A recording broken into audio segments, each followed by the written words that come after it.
Hello everyone, I am Chandni Pekra, MSc third semester Botany, Government College Ara Jaspur CG. Today the seminar topic is water pollution अर्थात जल प्रदूषण। तो आज हम जल प्रदूषण के बारे में देखेंगे कि इनमें किस प्रकार किन कारणों के कारण जल प्रदूषण होता है और उनके नियंत्रण के बारे में जानेंगे।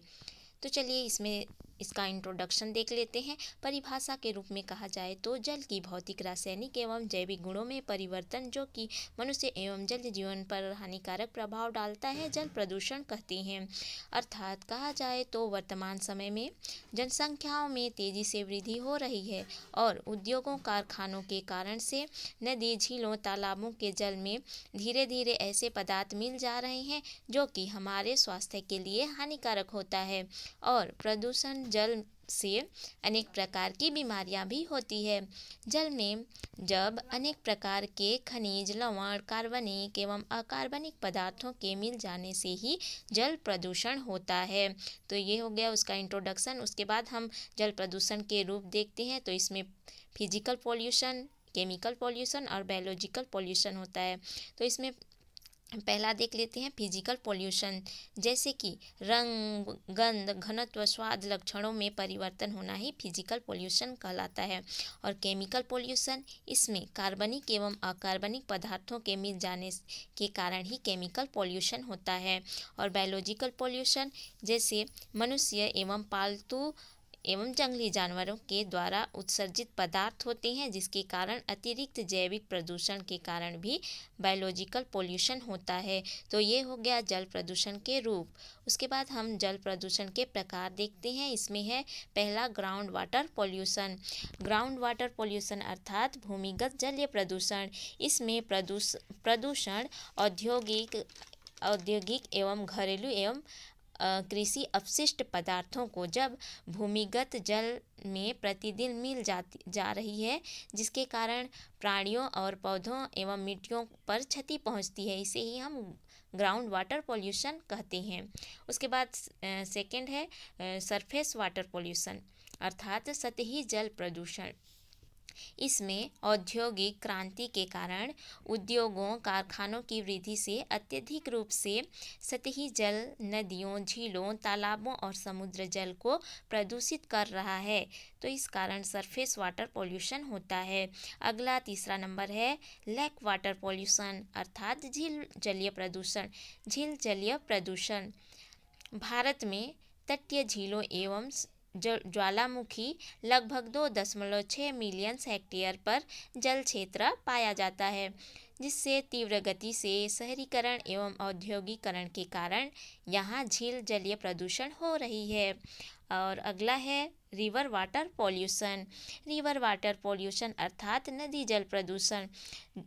इसमें जनसंख्या की वृद्धि एवं शहरीकरण एवं औद्योगिकरण के कारण नदी में भी प्रदूषण हो रहा है। और इसके अलावा वर्षा के कारण नदी का जो जल होता है वह अत्यधिक मात्रा में प्रदूषण हो रहा है।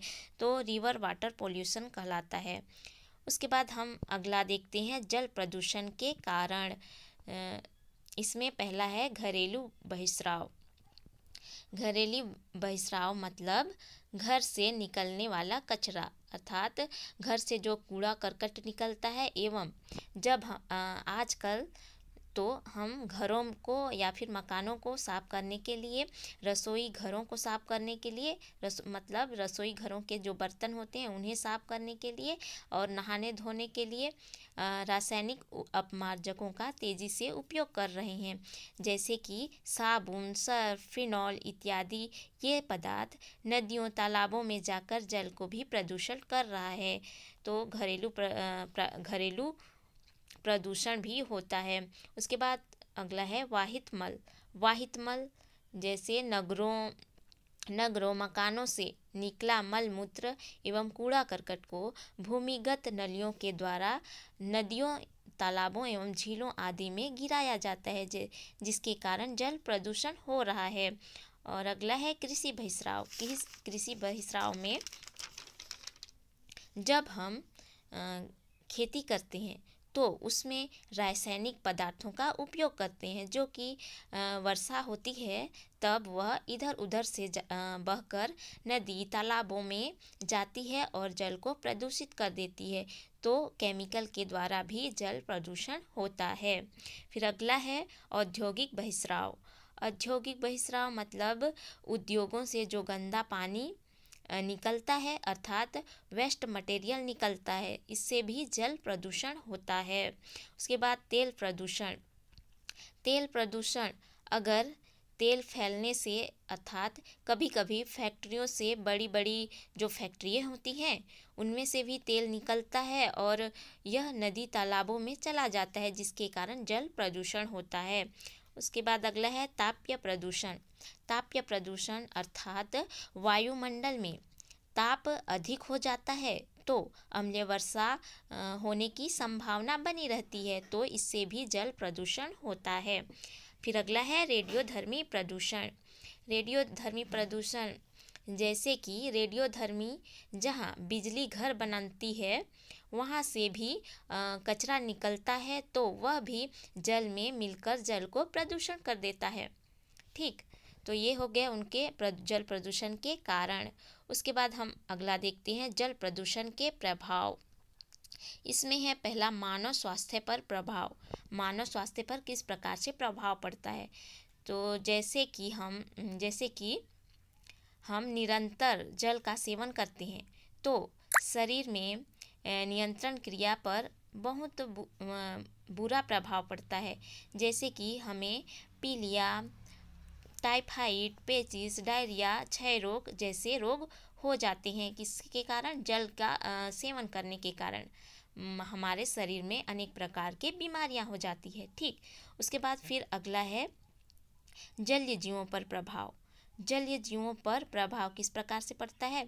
जब प्रदूषित जल में ऑक्सीजन की मात्रा घटने लगती है तब, जिससे कि जो जलीय जीव होते हैं जैसे कि मछली, तो इन सब की मृत्यु हो जाती है।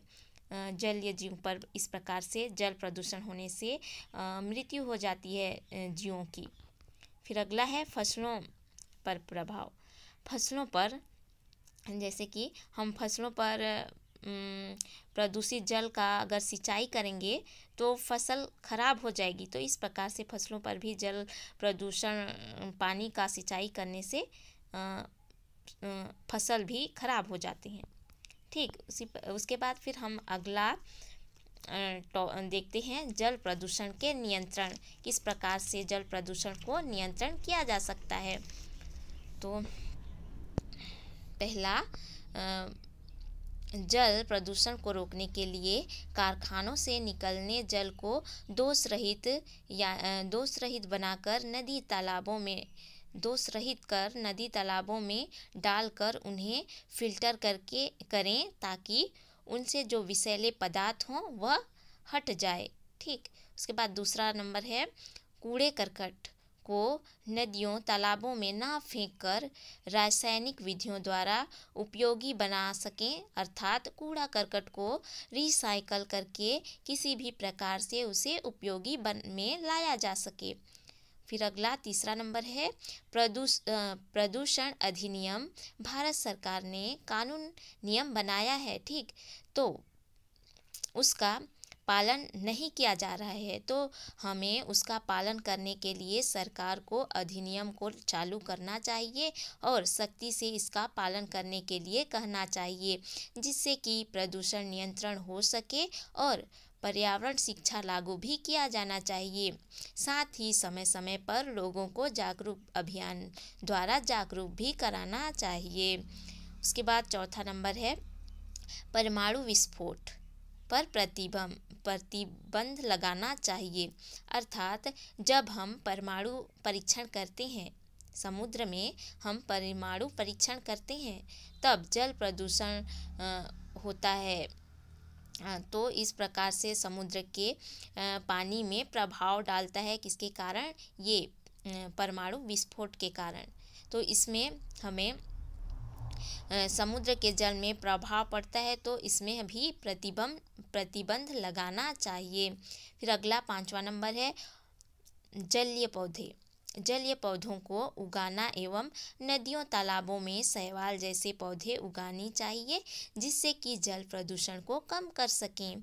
फिर छठवां नंबर है, बड़े बड़े कारखानों में बड़े बड़े कारखानों नदी को सघन आबादी से दूर रखना चाहिए और कारखानों से निकले विषाक्त पदार्थों को निर्जल स्थानों पर पाइप द्वारा विसर्जित करना चाहिए।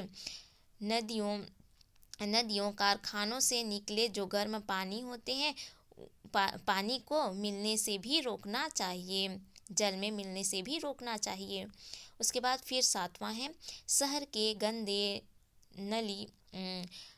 नली वाले को सीधे नदी में या फिर जलाशयों में ना छोड़कर उन्हें दोष रहित बनाकर नदियों में छोड़ना चाहिए।